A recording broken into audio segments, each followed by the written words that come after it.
Hello everyone, hope you all are taking good care of your health. So बात करते हैं कुछ important concepts related with bills of exchange.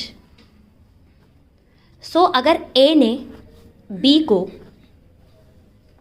Goods sold किए on credit, ठीक, और फिर ए ने एक रिटर्न नोट दिया कि आप 2 महीने बाद 3 महीने बाद मेरा पेमेंट कर दोगे, और उसको बी ने इसको वापस कर दिया एक्सेप्ट लिखकर, एक्सेप्टेड। तो इन दैट केस ये क्या बन गया? Bills of exchange. जो बिल बनाता है उसको बोला जाता है ड्रॉअर, और बिल बनाया किसने? जिसने गुड्स सोल्ड किए हैं ऑन क्रेडिट।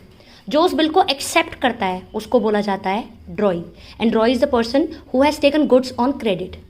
ठीक, अब पेमेंट या तो बी ए को करेगा, या अगर ए ने इसे फर्दर किसी सी को ट्रांसफर कर दिया तो उसको पेमेंट करेगा। तो जिसको पेमेंट रिसीव होगी तो वो क्या होगा? आपका पेई। तो बिल्स ऑफ एक्सचेंज के केस में 3 पार्टीज होती हैं, ड्रॉअर, ड्रॉई और पेई। होपफुली आपको समझ में आया। अब बात करते हैं, अगर ए ने बी को गुड्स सोल्ड किए on credit,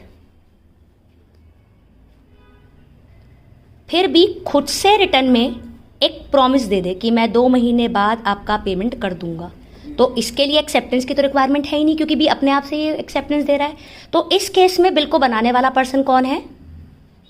B, the person who has taken goods on credit, and drawee and payee will be the person who will get the payment.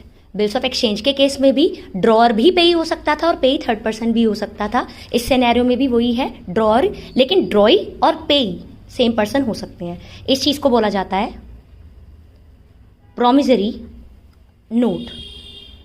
ठीक, तो बिल्स ऑफ एक्सचेंज के case में ड्रॉई वो person होता है जो goods खरीदता है उधारी पर, और प्रॉमिसरी नोट के केस में ड्रॉई वो पर्सन होता है जिसको बिल एक्सेप्ट कराया जाता है, या जिसको पेमेंट रिसीव होगी, जिसने बिल एक्सेप्ट किया उसके दूसरा वाला पर्सन जिसको पेमेंट रिसीव होगी। सो होपफुली आपको समझ में आया। बिल्स ऑफ एक्सचेंज में 3 पार्टीज होती हैं, ड्रॉअर, ड्रॉई, पेई, और प्रॉमिसरी नोट में नॉर्मली ड्रॉअर और ड्रॉई। ड्रॉअर को ये मेकर ऑफ द बिल भी बोल देते हैं, और ड्रॉई को नॉर्मली ये पेई बोल देते हैं। ठीक, बिल्स ऑफ एक्सचेंज में जो आपका ड्रॉअर होता है उसकी रिस्पॉन्सिबिलिटी होती है सेकेंडरी। अगर सपोजिबली ए ने वो बिल कभी सी को ट्रांसफर कर दिया, ठीक, ड्यू डेट पर सी को पेमेंट नहीं रिसीव हुआ, तो पहले तो पेमेंट बी करेगा, अगर बी ने पेमेंट नहीं करा तो फिर ए को पेमेंट करना पड़ेगा सी को। तो ड्रॉअर की रिस्पॉन्सिबिलिटी होगी सेकेंडरी, बट इस केस में ड्रॉअर की रिस्पॉन्सिबिलिटी प्रॉमिसरी नोट के केस में होती है प्राइमरी, क्योंकि इसी ने गुड्स खरीदे हैं उधारी पर, यही पेमेंट करेगा। सो होपफुली आपको समझ में आया। For more